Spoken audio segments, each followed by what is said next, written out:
Kızım, bilesin mi? Yağmur yağgandan keyin günün bir başkaça çayıtтай açılan аябай кызык. Ben Kırgızistan'da birinci girdiğimde 2011 жылы ошол заманда аңгычты үйрөттүм.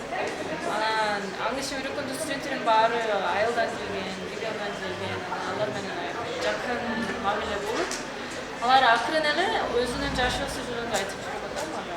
Анан аябай көп жакшы нерсе өткөн, салт жөнүндө, тарых жөнүндө, бирок мындай кээде мага мындай аябай жүрөк ооруп калган, оор ооруп калган нерселер айтып жүргөн да. Анан мага келип отуруп мындай ыйлап айтып жатышат. Анан өзүм дагы мындай укканда аябай оор ооруп калып, өзүм дагы мындай ыйлап жүргөм. Анан аябай катуу сезгем, бирдеме кылышым керек, жардам беришим керек. Анткени мен студенттер аябай сүйгөн үчүн мындай бирдеме кылышым керек го, жардам бериш үчүн. Анан ошондой болуп, анан ушундай кино тартышым керек. Мындай алардын чын эле болгон историясынын баары чогулушуп, бир тема, мындай бир кинонун ичине салып, мындай жакшы үмүттүү сөздөр менен кино жазышым керек деп ушундай идеясы. Аларга мени өлдү деп айттым. Ой, мен өтө сентименталдуу адаммын.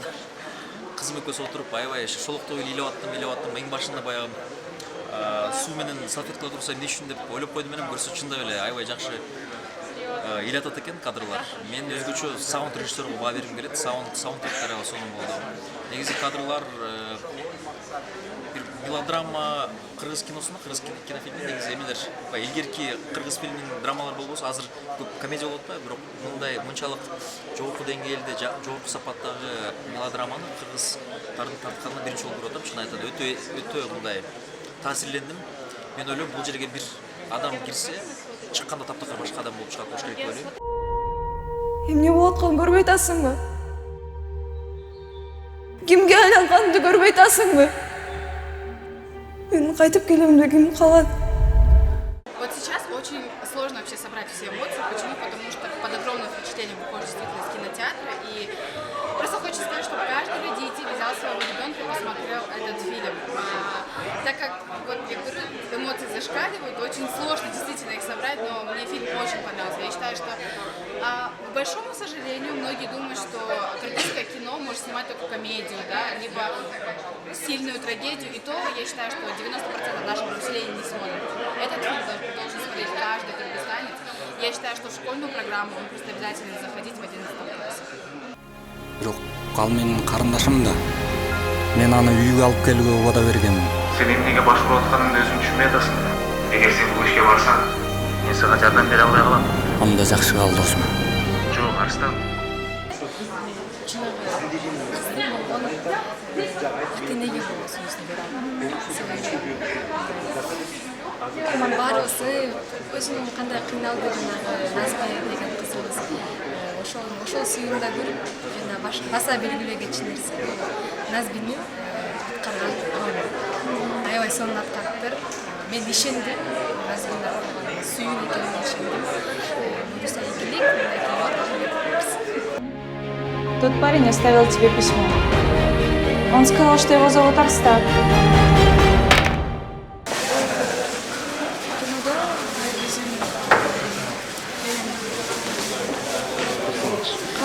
Карманын жакшы жашоодон жаман жашоо. Ошондуктан мен үчүн сүйүндүм, эмнедир ойлогонун, чувствовать эткенин баардыгын ошонун баардыгын мен жагып беришим керек болчу. Ошондуктан бир канча чыга албай жүргөндө башка кыздарга да айткым келет. Элемдик жашайга жүрөгүңөр эмне десе, ошону жасайга деп тартамын. Ооба. Эмнеге ушул күнгө чейин айткан эмессиңер? Сүйүн. Ушунчалык татынакай көрдүм. Өзүмдүн кызымды элестеттим да. Эгерде себебин менен кызым уже 22-ге чыгып калды. жұмысқа кеткенде или қызым жұмысқа кетіп келгенше сағынып кетемін. Кез келсе мен съемкаға кетіп қалып 3-4 күн көрмей қалсам, келгенде Ника депші, еркелетіп, маңдайына өп, қандайсың қызым депші, анамыз өткенде елестеттім да. Егер де менің қызым ушундай тұрмышқа, ушундай немеге туш келіп қалса мен бітір едім. Бұлан берді ойнауға керегі жоқ та, өзі шығады. Себебі мен бар мен өзім арқылы қой бердім да. Сүйін, қанчалық алыс қашпа, же қанчалық қатты құлаба. Сен менің қарындашымсың да. Дүниедегі бір да күч бұл шындықты түгіне шығара албай. Мұшташып, сементті сөз жүріп, ошол болған учурда, шындығында эле сементке башыммен сөз сатып сени алып ошол жерден кол сайдырып, мени уже токтотуп, уже оюн эле съемканы токтотолу деген чечим келди, бирок мен болбой койдум да. Азыр обезболивающий сайгылап бүтүрөйүн депчи.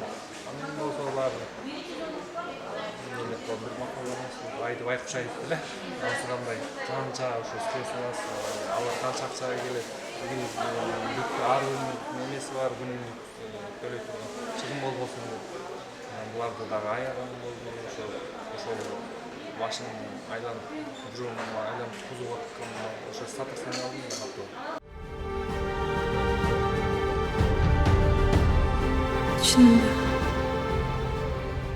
Фильм обязательно будет любим и популярен среди наших людей, потому что он о жизни, он о семье, он о любви.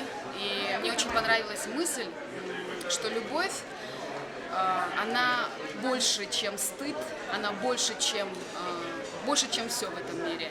И что семья всегда тебя примет, семья тебя поймет, и любовь – это то, ради чего нужно жить, наверное. Вот. Фильм классный, «После дождя». Всем рекомендую. Обязательно посмотрите, его можно даже 2-3 раза посмотреть.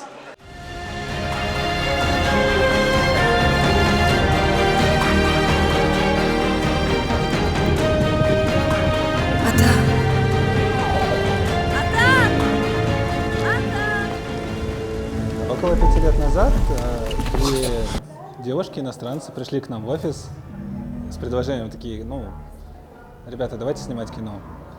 Поначалу я немножко скептически отнесся к этой идее, потому что, вот так вот с порога просто не приходят и не говорят, давайте снимать полный метр, это странно. Вот. Но после того, как я прочитал сценарий, все мои сомнения развеялись, потому что это была очень серьезная, хорошо проделанная работа, на самом деле. Я был очень, не удивлен, а обрадован, наверное, качеством сценария, то есть его проработанностью. И он мне понравился. И мне самое главное понравился тот посыл, который заложен в сценарии, и я с удовольствием присоединился к проекту. Зиятка албаш керек, түгілсілі қайғылы қармалықтай, ошы сияқты қанша біз ала қашпай, адамдар бір-бірінің маңына түскенде үйренсін деп, бейрүлерді телевизионды кинолар тақсақ келе, бұл нәрсе қолында болып келіп атады. Бұл көйгөйінің чоң тасым екен, сол нәрселер қозғалу жоқ дегенде, bir erkek balaları ala kaçpay bunday sezimlerмен үйренсе, бұл фильмден ошол эмеге кошкон салымын бере десек. Мага айырмасы жок. Сен баары менин карындашымсың. Андан көрө жаңы жашоону башта. Унут баарын. Сиз чын эле ушунча сантасызбы? Ооба.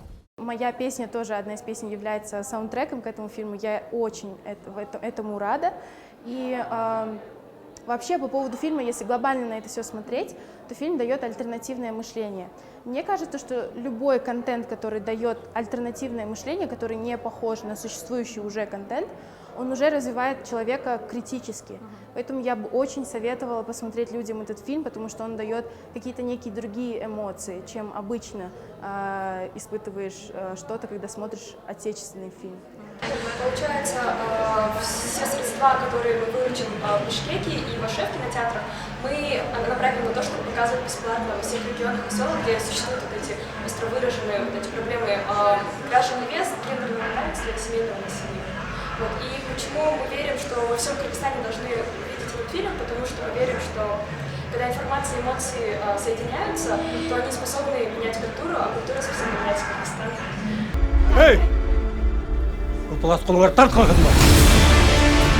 Мен өзімді алып кетемін. Сыртында қайтып қояйын.